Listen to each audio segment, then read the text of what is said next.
প্রেত কথা। এখানে গল্প নয়, ঘটনা শোনানো হয়।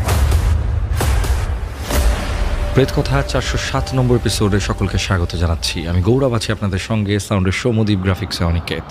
আজকের এপিসোড লাইক করে দিন প্রথমেই এবং কমেন্ট করে জানান কে কোথা থেকে শুনছেন এবং আজকের আপনাদের ওখানে ওয়েদার কেমন, বৃষ্টি হচ্ছে নাকি প্রচণ্ড গরম আছে অবশ্যই জানাবেন। আমার মনে হয় বৃষ্টি হচ্ছে, তার কারণ এখন সাইক্লোন চলছে একটি, সো বৃষ্টির চান্সেস সব থেকে বেশি এবং আমাদের ওয়েদার রিপোর্টও বলছে কিন্তু বৃষ্টি হচ্ছে আজকের এই সময়। তো যাই হোক, আপনারা কিন্তু অবশ্যই আজকের গোটা এপিসোডটি শুনুন, শেয়ার করতে ভুলবেন না বন্ধুদের সঙ্গে এবং আমাদের প্রেত কথাকে ইনস্টাগ্রামে ফলো করতে ভুলবেন না, প্রেত কথা _অফিসিয়াল। আশা করছি আপনারা ফলো করে রেখেছেন, না করে থাকলে এখনই ফলো করে নেবেন। সেখানে কিন্তু আমরা রিলস আপলোড করি প্রেত কথার। শুরু হচ্ছে আজকে প্রেত কথা 407 নম্বর এপিসোড। শুক্রবার এবং রবিবারের রাত মানেই ভয় পাওয়ার রাত উইথ গৌরব।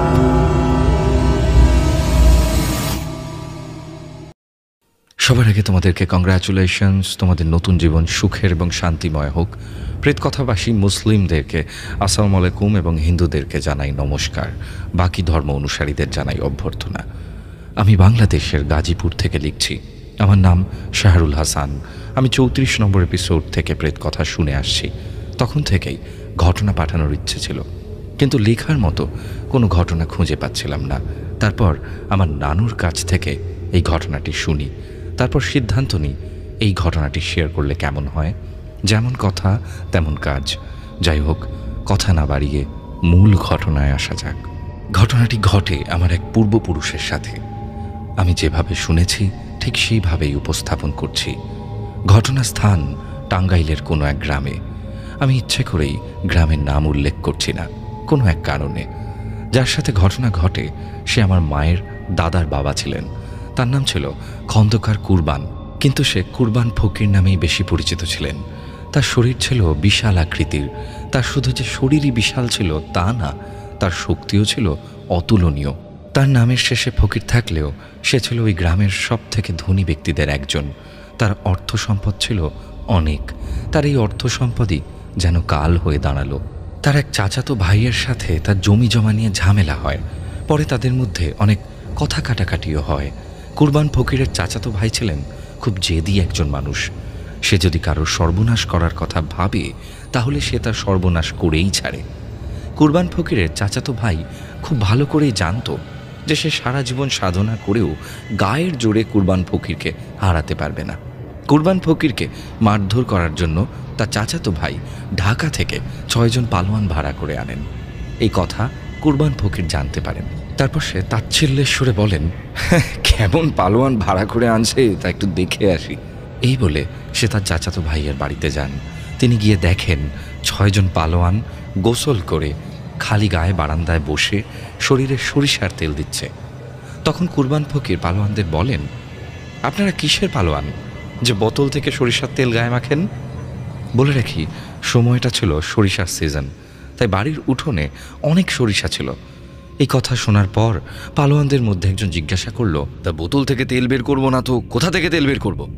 এই কথা শুনে কুরবান ফকির বললেন, এ কি কেন, এই যে সরিষা তো এখানেই আছে, এখান থেকে হাতে সরিষা নিয়ে হাত দিয়ে চাপ দিয়ে তেল বের করে গায়ে মাখবেন।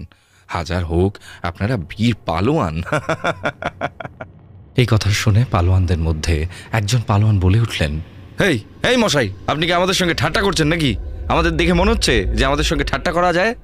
কুরবান ফকির বললেন, আমি কি পাগল নাকি যে আপনাদের মতো বীর পালোয়ানদের সঙ্গে ঠাট্টা করতে যাব? সে পালোয়ান বলে উঠল, তাহলে এমন অসম্ভব জিনিস আমাদেরকে বলছেন কেন? হ্যাঁ। কুরবান ফকির বললেন, এখানে অসম্ভবের কি দেখলেন? এই বলে তিনি এক মুঠো ভর্তি সরিষা নিয়ে চাপ দিলেন। তারপর সব পালোয়ানরা হা হয়ে গেল। তারা সবাই দেখেন কুরবান ফকিরের হাত থেকে ফোঁটা ফোঁটা তেল পড়ছে। এই দেখে এক পালোয়ান জিজ্ঞাসা করল, ভাই আপনি কে? কুরবান ফকিরের সঙ্গে আরও অনেকেই এসেছিল। তাদের মধ্যে একজন বললেন, আপনারা যাকে মারার জন্য আসছেন ইনিই সেই কুরবান ফকির। এটা শুনে পালোয়ানরা শার্ট পরারও সময় পায় না, শার্টটা হাতে নিয়ে এক দৌড় দেয়। কুরবান ফকিরের চাচাতো ভাইয়ের প্রথম পরিকল্পনা ভেস্তে যায়। তারপর 1-1.5 মাস আর কোনো সমস্যা হয়নি। কিন্তু কুরবান ফকিরের চাচাতো ভাইকে এলাকাতে খুব কমই দেখা যেত।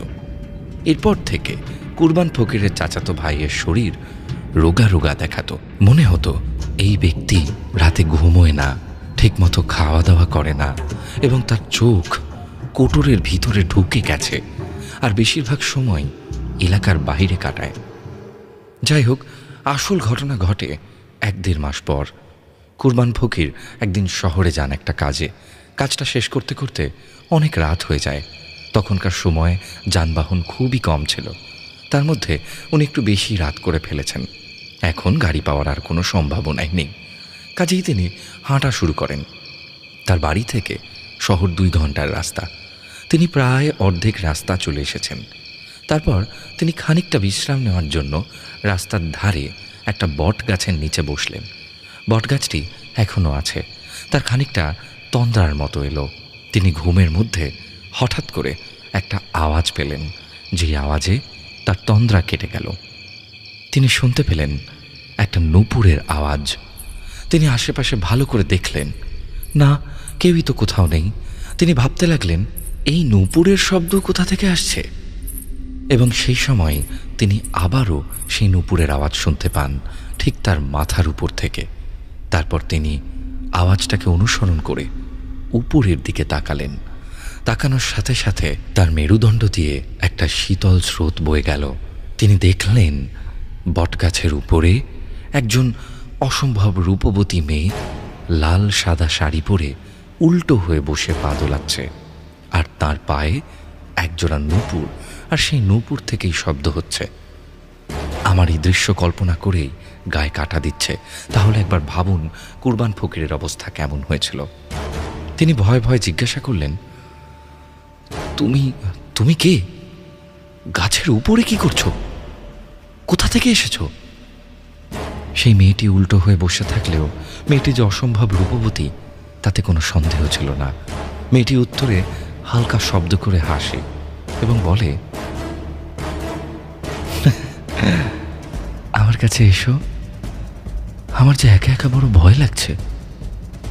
মেয়েটিকে দেখে সে একটা ঘোরের মধ্যে পড়ে যায়। সে গাছে উঠতে যাবে, এমন সময় তার ঘোর কাটে এবং নিজেকে তিনি প্রশ্ন করেন, আমি এটা কি করতে যাচ্ছিলাম? তারপর কুরবান ফকির বাড়ির দিকে হাঁটা ধরেন। তিনি তাড়াতাড়ি বাড়ি ফেরার জন্য রাস্তার নিচে একটা বিশাল বড় বিল ছিল। সেই বিল পার হতে পারলেই মসজিদ, আর তার পাশেই কুরবান ফকিরের বাড়ি। তখন বিলে পানি না থাকায় তিনি বিলে নেমে পড়েন এবং হাঁটা শুরু করেন। বিলটা পার হতে প্রায় 30 মিনিটের মতো সময় লাগে। যখন সে বিলে নেমে একটু এগিয়েছেন, তখন পিছন থেকে গাছের উপরে থাকা মেয়েটি তাকে বলে, আমাকে দয়া করে একা ফেলে যাবেন না, আমার অনেক ভয় লাগছে। কুরবান ফকির কথাগুলি শুনেও পিছন ফিরে তাকান না। সে সোজা তার বাড়ির দিকে অগ্রসর হতে থাকেন। বেশ কয়েকবার মেয়েটি এরকম আকুতি মিনতি করে, কিন্তু কোনো লাভ হয় না। কুরবান ফকির পিছন দিকে ফিরে তাকায় না। মেয়েটি তখন কর্কশ গলায় বলে, তুই তাহলে টের পেয়ে গেছিস? ঠিক তখনই পিছনে ঝড় শুরু হয়। একটা কর্কশ গলা চিৎকার করে বলতে থাকে, তুই আজ আমার হাত থেকে বাঁচতে পারবি না, তোকে আমি আজ শেষ করে ফেলবো। তারপর পিছনে ঝড়ের সাথে সাথে নূপুর বাজতে থাকে।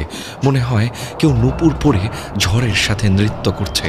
নাচের সাথে সাথে মনে হচ্ছে পিছনে অনেক ঘোড়া একসাথে ছুটে বেড়াচ্ছে। এসব ক্রমাগত চলতে থাকে। একবার ঘোড়া, আরেকবার হাতি, গরু, মহিষ, এক এক সময় এক এক জন্তু ছুটে বেড়াচ্ছে আর চিৎকার করছে। আর তার সাথে মেয়েটি নেচেই চলেছে। তার কানের কাছে একটি মেয়ে কণ্ঠ ফিস ফিস করে বলে, এই দেখো না আমি কত সুন্দর, দেখো না তোমার জন্য কত সেজে আমি নৃত্য করছি। কিরে, দেখবি না আমাকে? এই দেখ না আমাকে একবার। ভয় পেয়ে গেলি নাকি? এ তো কেবল শুরু মাত্র। এত কিছু শোনার পরেও কুরবান ফকির পিছনে ফিরে তাকান না। ওনাকে পিছনে তাকাতে বাধ্য করার জন্য সে সব কিছু করে যাচ্ছে।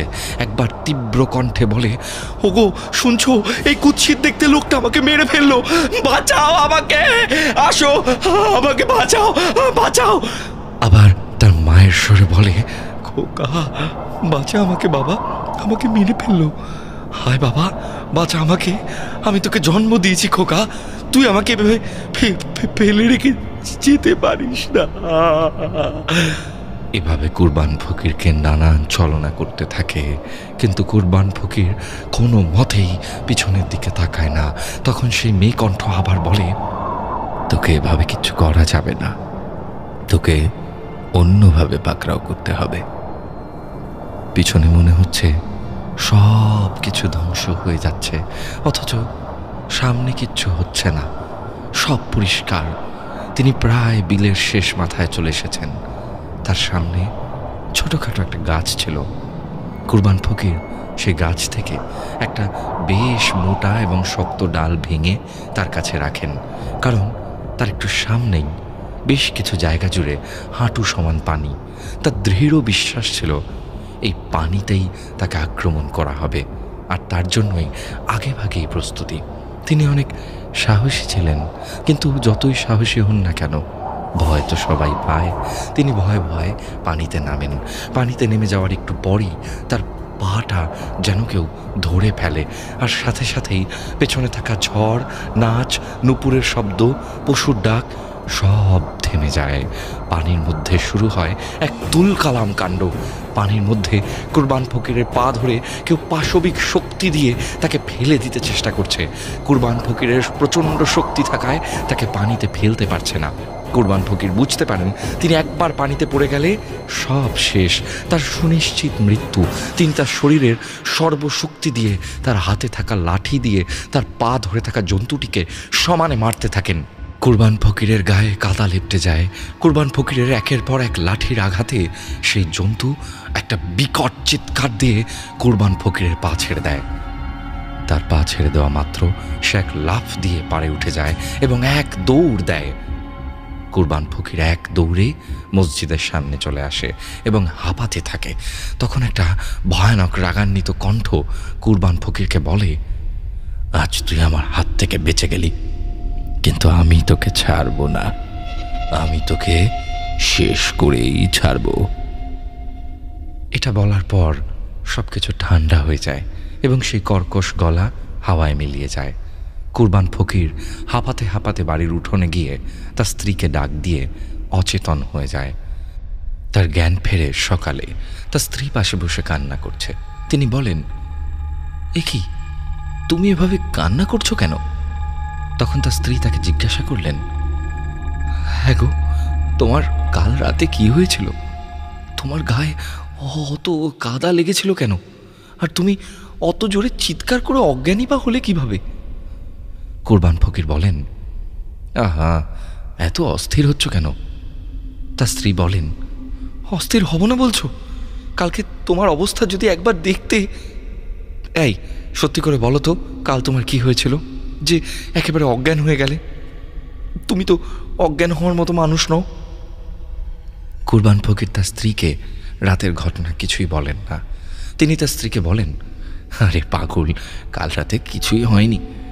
রাতে আমি রাস্তা দিয়ে না এসে ওই বিলের মধ্যে দিয়ে আসছিলাম, আর লাইট না থাকায় কিছু দেখতে পাচ্ছিলাম না।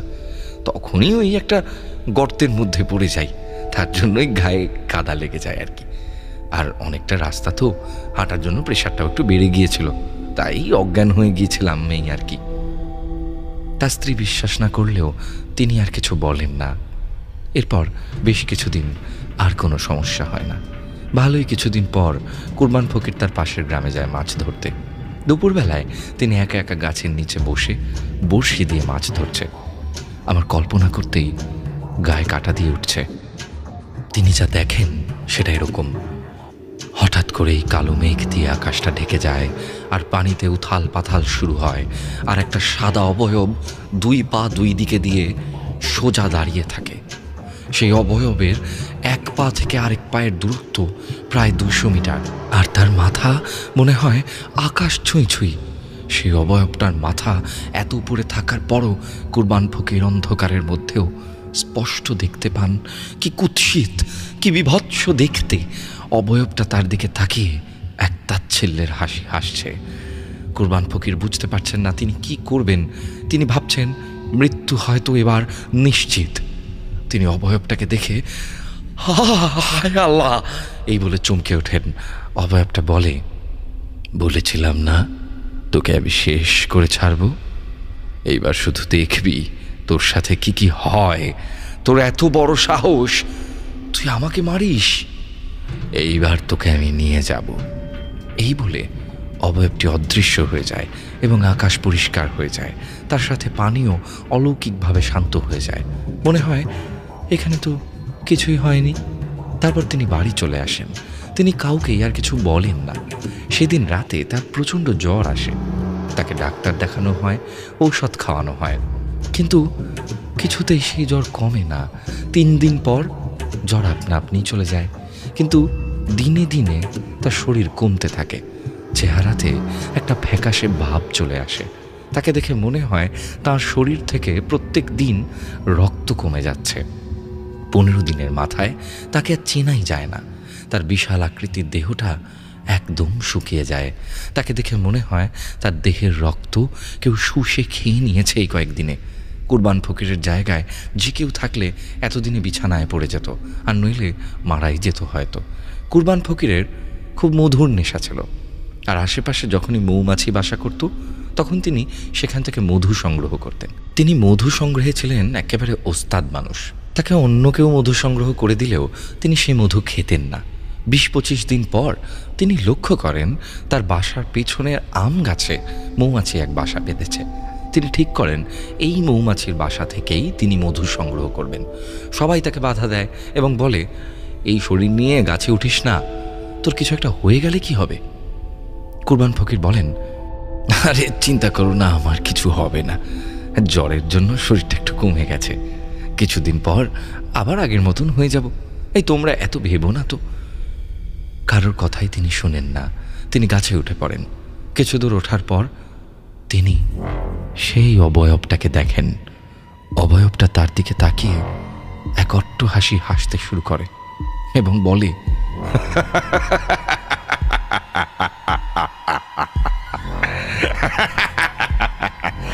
এইবার তুই শেষ, তোকে আর কেউ বাঁচাতে পারবে না। আমাকে যে একবার দেখে সে আর বাঁচে না। তুই যে কিভাবে বেঁচে গেলি আমি তো সেটাই বুঝতে পারছি না, কিন্তু এইবার তুই শেষ। এই বলে অবয়বটা কুৎসিতভাবে এক হাসি দিয়ে তাকে ধাক্কা দিয়ে গাছ থেকে ফেলে দেয়। কুরবান ফকির গাছ থেকে পড়ে অজ্ঞান হয়ে যান। তারপর থেকে তার প্রচণ্ড জ্বর হয় এবং তিনি বিছানায় পড়ে যান। তিনি বিছানায় পড়ার পর সবাইকে সব কিছু খুলে বলেন। তারপর তার বড় ভাই একজন তান্ত্রিককে ডাকেন। তান্ত্রিক তাকে দেখে অবাক হয়ে যায়। মনে হয় বিছানায় একজন কঙ্কাল শুয়ে আছে। তান্ত্রিক পরীক্ষা নিরীক্ষা করে বলেন, ওনার উপর তো কালো জাদু করা হয়েছে। যে জিনকে তার উপর চালনা করা হয়েছে সেই জিনটি একটি বহুরূপী জিন এবং জিনটি অনেক শক্তিশালী। এই জিনকে দিয়ে কোনো কাজ করাতে চাইলে তাকে তার নিজের রক্ত দিয়ে সন্তুষ্ট করতে হয়।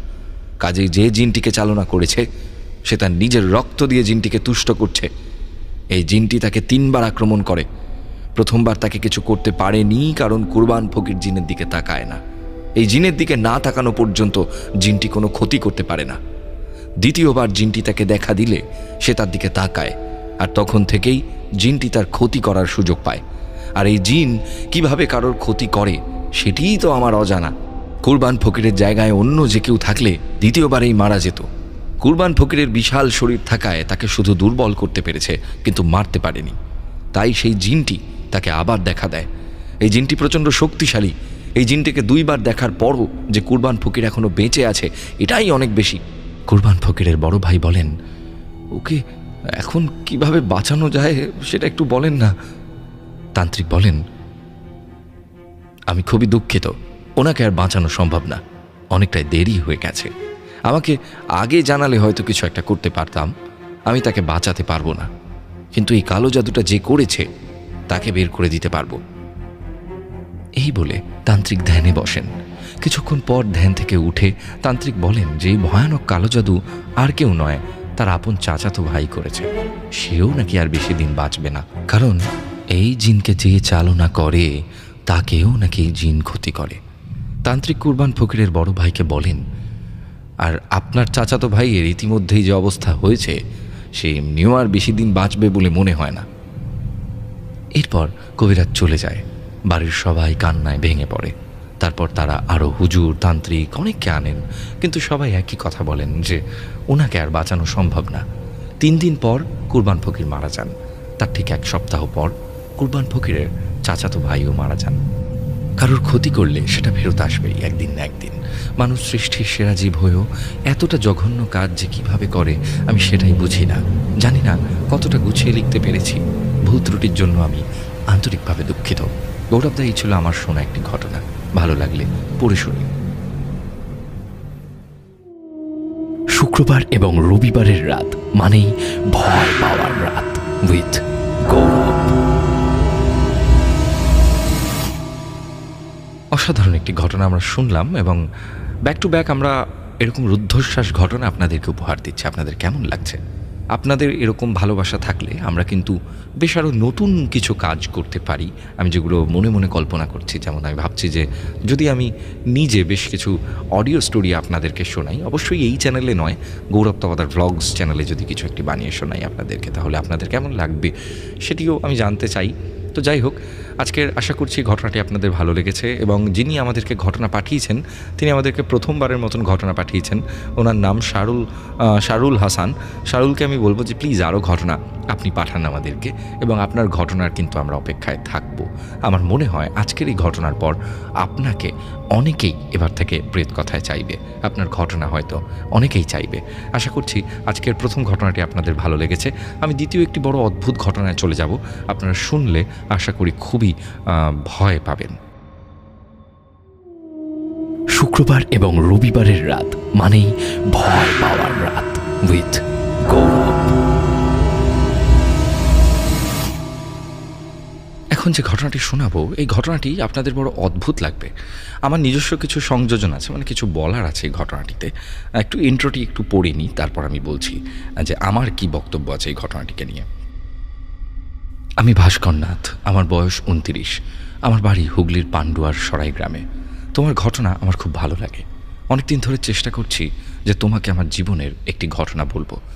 আজ থেকে অনেক দিন আগে, সালটা ছিল 2017। আমি প্রতি বছর জুন মাসের 17 তারিখ হলেই অসুস্থ হতাম। পরপর 3টি বছর অসুস্থ হবার পর আমার প্রেসক্রিপশন দেখে আমি বুঝতে পারি যে আমি প্রতি বছর জুন মাসে অসুস্থ হই। আমি ভূতপ্রেত বিশ্বাস করতাম না, তাবিজ বা মাদুলি এসব তো আরোই বিশ্বাস করতাম না। তবে আমার মা এক তান্ত্রিক বাড়ি থেকে একটা মাদুলি আনে আর আমার গলায় পরিয়ে দেয়। তারপর থেকে আমি আর অসুস্থ হই না। কেমন জানি জাদুর মতো কাজ করে গেল। সেই থেকে ভূত বা প্রেত না হলেও তন্ত্রমন্ত্রতে আমার বিশ্বাস আসে। নাও এই যে ঘটনাটি আপনি শুনবেন, আমরা এটা জানি যে মৃত্যুর সময় কেউ নিতে আসে, রাইট? এবং যিনি নিতে আসেন বা যারা নিতে আসেন তাদেরকে শুধুমাত্র তিনিই দেখতে পান যিনি মৃত্যুশয্যায়। এবার ধরুন এমন হলো যে আপনি কারোর ডেথ যে হবে সেটি বুঝে যাচ্ছেন, এবং সেই ঘটনাটি এমনভাবে ঘটছে যে আপনি না চোখের সামনে দেখছেন, না একটি স্বপ্নে দেখছেন, না আপনি কোনো কনসিয়াস অবস্থায় দেখছেন। আপনি এক অদ্ভুত তন্দ্রাচ্ছন্ন অবস্থায় সমস্ত কিছু বুঝতে পারছেন। আমি জানি না আপনাদের কেমন লাগবে, শুনুন একটুখানি এগুই ঘটনাটা আগের দিকে। তো এরপর ওনার তন্ত্রমন্ত্রতে বিশ্বাস আসে, উনি লিখেছেন। তারপর বলছেন যে এরপর দেখতে দেখতে 3 বছর কেটে যায়। 2020 সালে করোনায় মহামারীতে অনেক মানুষ মারা যেতে থাকে। আমার পেটে ব্যথা হলেও চুচুড়া হাসপাতালে আমাকে করোনা ঘরে থাকতে হয়। মানে ওনার করোনা হয়নি, বাট ওনার পেটে ব্যথার জন্য ওনাকে ওখানে থাকতে হয়। মানে তখন যেমন অ্যাজ ইউজুয়াল হচ্ছিল, কিছু হলেই আমাদেরকে করোনা রুমে বা ওয়ার্ডে শিফট করে দেওয়া হচ্ছিল। তো ওটাই ওনার সঙ্গে হয়েছে। দেখে পর কি বলছেন যে আমার সঙ্গে আমার মা ঘুমোতো একটাই বেডে। আমার পায়ের দিকে মা মাথা রেখে ঘুমোতেন। তো এটা সেই হসপিটালের ঘটনা। রাত 1টা নাগাদ আমার চোখ খুলে যায় একটা বিকট আওয়াজে। আমার সামনে বেড থেকে একজন 60 বছরের বৃদ্ধ লোক, যার গায়ের রং কালো এবং তিনি রোগা, পরনে সাদা পাঞ্জাবি পায়জামা, এবং তার মুখ থেকে গ্যাজলা বেরোচ্ছে। তার চোখ দুটি বাইরের দিকে বেরোনো, যেন তার গলা কেউ টিপে ধরেছে, এবং হাত দুটি সোজা করে বাড়িয়ে উনি বলছেন যে আয় আয়, আমি তো যাচ্ছি, আয় আমার সাথে। এই দৃশ্য দেখে আমি বেহুশ হয়ে যাই। সকালে চোখ খুলে দেখি গতকাল রাতে আমি যাকে দেখেছি তিনি আর নেই। মাকে জিজ্ঞাসা করি যে তিনি কোথায় গেছেন। তখন মা বললেন যে সেই বৃদ্ধ লোকটি মারা গেছেন, তাকে নিয়ে যাওয়া হয়েছে। তারপর আমার করোনা টেস্ট হয়, সেই টেস্টে আমার করোনা ধরা পড়ে। আমার মা আমার সাথে থেকেও সে রাতের কথা কিন্তু আমি মাকে বলতে পারিনি। আমাকে ডানকুনি 7 রেঞ্জের করোনা হাসপাতালে পাঠিয়ে দেওয়া হয় চুঁচুড়া হাসপাতাল থেকে। সেখানে বাড়ির লোক যেতে দেওয়া হলো না। মায়ের চোখে জল, মাকে বাড়ি নিয়ে চলে যাওয়া হলো। 7 রেঞ্জার হাসপাতালে নিয়ে আসা হয় আমাকে অ্যাম্বুলেন্সে করে। সেখানে এসে আমাকে ভর্তি করা হলো। হুইল চেয়ারে করে আমাকে 3 তলায় নিয়ে যাওয়া হলো। সেখানে আমি নাকি প্রথম পেশেন্ট ছিলাম করোনার। সেই রাতের কথা আমার এখনও মনে আছে। আমাকে একা থাকতে হবে, আমার অক্সিজেন চলছে, মাঝে মাঝে মেশিন থেকে টিকটিক আওয়াজ আসছে। বেড থেকে নামার কোনো উপায় নেই। রাত 1টায় 18 বছরের এক মেয়ে, গোলাপি চুড়িদার পরা, শরীর মিডিয়াম না রোগা না মোটা, আমার বেডের পাশের বেডে আসে। তারও করোনা হয়েছে। আমার চোখ খোলা, ঘুম কিছুতেই আসছে না। মেয়েটিকে দেখে তাও মনে হলো যে অ্যাটলিস্ট কেউ তো পাশে আছে, পুরোপুরি একা নই, কিছু হলে তাকে না হয় ডাকা যাবে। তারও অক্সিজেন চলছে। রাত 2টো নাগাদ মেয়েটি বাথরুম যায় এবং সে হঠাৎ করে কিছু একটা দেখে ভয়ে বেরিয়ে চলে আসে। তার কাছে ফোন ছিল, সে কাকে একটা কল করে এবং বলে যে আমি এখানে এক মুহূর্ত থাকব না, আমার ভয় লাগছে। সেই রাতে দুজনেই ঘুমোলাম না। পরদিন মেয়েটির বাড়ির লোক এসে তাকে নিয়ে যায়। সেদিন দুপুরে এক বৃদ্ধা মহিলা, তিনি নাইটি পরে আছেন, চুলটি খোপা করে বাঁধা, আমার পাশের বেডে নয়, আমার ঠিক ডান দিকে 5টি বেড পার করে 6 নম্বর বেডে তাকে রাখা হয়েছে। তারও করোনা হয়েছে এবং তাই তিনি এখানে ভর্তি। তিনি অনবরত হাঁপাচ্ছেন এবং খুক খুক করে তিনি কাশছেন। আগের 2 দিনের তুলনায় আমি এখন একটু সুস্থ। রাত 1টায় আবার চোখ খুলল, আবার একই ডাক, এবার মহিলার গলায়, আয় আয় আমার সাথে আয়, আমি তো যাচ্ছি, যাবি না থাকবি। ঘুমের ঘোরে আওয়াজটা কোথা থেকে আসছে সেটা দেখার জন্য 6 নম্বর বেডের দিকে তাকাতেই যা দেখলাম তার জন্য আমি একটু প্রস্তুত ছিলাম না। সে বৃদ্ধা মহিলা চুল ছেড়ে বসে আছেন, তার চোখের মণিগুলো নেই, তার 2টি হাত সামনে বাড়িয়ে হাত নেড়ে বলছেন, আয় আয় আমি যাচ্ছি, আয়, থাকবি না যাবি। আমি আবার বেহুশ হয়ে যাই। পরদিন বৃদ্ধা মহিলার লাশ 6 নম্বর বেড থেকে নিয়ে যাওয়া হয়। আমি আর আমার মধ্যে নেই।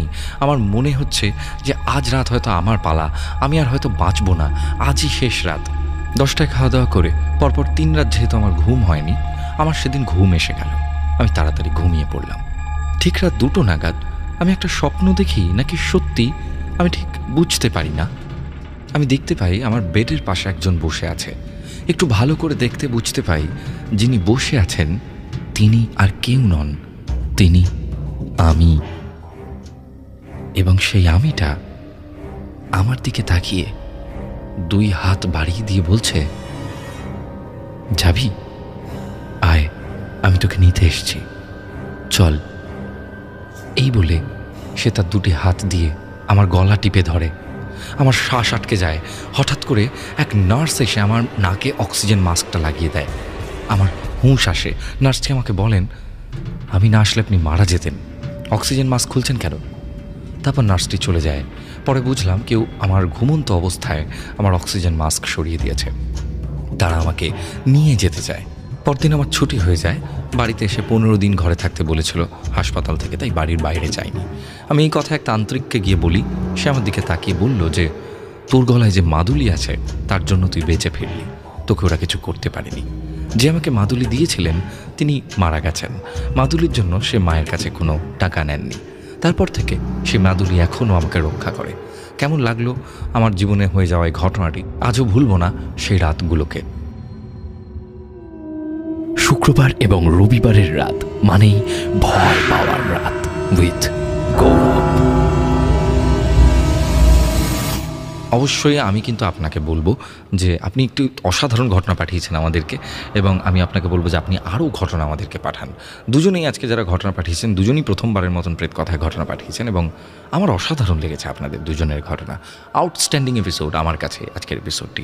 আপনাদের কেমন লাগলো অবশ্যই জানাবেন। শুধুমাত্র আমার ইচ্ছেটাই তো সব কিছু নয়, আপনাদের ইচ্ছেটা কিন্তু সব থেকে বড় রোল প্লে করে। তাই জন্য আমি একটুখানি কমেন্ট সেকশনে চলে যাই।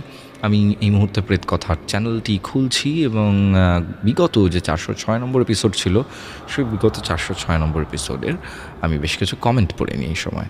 যেমন একজন লিখেছে RA গেমিং 9164 লিখেছেন, টিউশন থেকে এসে প্রেত কথা শোনার মজাটাই আলাদা। লিপিকা মান্না 1709 লিখেছেন, গৌরবদা আজ আমার জন্মদিন, তুমি আর তোমার প্রেত কথার পুরো পরিবার তোমরা সবাই আমাকে প্লিজ আশীর্বাদ করো যাতে আমি আমার ভালোবাসার মানুষটির সাথে সুখে সারাটা জীবন কাটাতে পারি। নিশ্চয়ই আমাদের শুভকামনা রইল লিপিকা, তোমাকে জন্মদিনের শুভেচ্ছা জানাই, এবং আমাদের গোটা পরিবারের তরফ থেকে তোমাকে অনেক অনেক শুভেচ্ছা এবং ভালোবাসা। তুমি অনেক বড় হও এবং অনেক ভালো ভালো কাজ করো এবং খুব আনন্দে থাকো। অর্পিতা শুভঙ্কর 856 লিখেছেন, আমার কাছে ভালোবাসার আরেক নাম হলো প্রেত কথা। থ্যাংক ইউ গৌরবদা, থ্যাংকস আ লট অর্পিতা। আমাদের মধ্যে রয়েছেন তাসিন 2829। হ্যাঁ, এমন ধরনের স্বপ্ন আমিও দেখেছি যা সত্যিও হয়েছে। আমার দাদু মারা যাওয়ার 6 মাস পর আমার পেটে সন্তান আসে, তা আমি জানতাম, কিন্তু ভোরে আমি স্বপ্নে দেখি দাদু বলছে যে তোর পেটে ছেলে বাবু আসছে, আর সাথে উনি বলেন যে সাথে আরও কিছু বলেন। তারপর দিন আমি টেস্ট করে দেখি যে হ্যাঁ বেবি আসছে এবং সে ছেলেই। তো এখন ছেলের বয়স 9 মাস 2 দিন হবে। এরপর সবাই দোয়া করবেন আমার ছেলের জন্য। নিশ্চয়ই তোমার ছেলে অনেক বড় হোক, ওর জন্য অনেক অনেক অনেক ভালোবাসা। এবং এটি গত এপিসোডের কমেন্ট। আমাদের মধ্যে বেশিরভাগ মানুষই সেকেন্ড ঘটনাটির প্রশংসা করেছেন, যেটি জামিরুল ভাই পাঠিয়েছেন। প্রথম ঘটনাটিও অনেকেই প্রশংসা করেছেন, এবং সত্যি দুটি ঘটনাই খুব ভালো হয়েছে, আপনাদের সকলেরই খুব পছন্দ হয়েছে আমি জানি। যেমন এখানে বেশিরভাগ কমেন্টই সেকেন্ড ঘটনাটিকে নিয়ে। আমাদের মধ্যে একজন রয়েছেন তিয়াশা সরকার, আমার মতে মারা এমনই হয়, সে বেঁচে থাক বা মারা যাক সবসময় আমাদেরকে প্রোটেক্ট করে রাখে। আমাদের মধ্যে লিখেছেন নেওয়াজ শাড়ি, লিখেছেন লাভ ফ্রম ঢাকা। আমাদের মধ্যে রয়েছেন মানুষ শর্মা, গৌরবদা আমি তোমাকে প্রথম থেকেই দেখি, অনেক ভালো লাগে তোমাকে, আর তোমার গৌরব তপাদার চ্যানেলের অনেক বড় ভক্ত।